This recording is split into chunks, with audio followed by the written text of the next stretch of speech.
আজকে ডিউটিতে যাওয়ার সময় দেখছি আমাদের যাওয়ার আগেই একটা গাড়ি চলে এসেছে। আমাদের কোম্পানি আবার কিছু নতুন মাল পাঠিয়ে দিয়েছে। তো আমরা এখন কি করব, এই গাড়িটা এখন আমাদেরকে খালি করতে হবে। তো আমার বন্ধু এখন গাড়ির ভিতরে আছে, আজকে আমি গাড়ির নিচে আছি।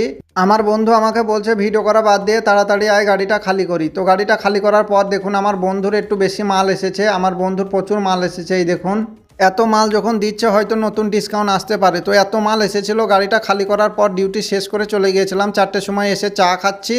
চা খাওয়ার পর যে নতুন মালগুলো এসেছে সেগুলো এখন আমরা সাজাবো। তো আমাদের মুদির ডাকছে, বলছে যে যে সব মালগুলি খারাপ হয়ে গেছে সেগুলো এখন আমার গাড়িতে উঠিয়ে দে, এগুলো এখন আমি ঠিক করতে নিয়ে যাব। তো আমি আর আমার বন্ধু মালগুলো উঠিয়ে দিলাম। সব উঠানোর পর গাড়িতে আর জায়গা নেই, এই স্ট্যান্ডটা নিয়ে যেতে হবে। তো আমার বন্ধুকে বলছি তুই ভালো করে রাখ, আমি আমার বন্ধুকে বলছি ভালোভাবে রাখ। তো আমার বন্ধু বলছে জায়গা নেই, কিভাবে রাখবো। আমি বলছি ওসব জানি না, তোকে রাখতে হবে। তো শেষ পর্যন্ত আমরা গাড়ির ওপরে এভাবে বেঁধে দিলাম।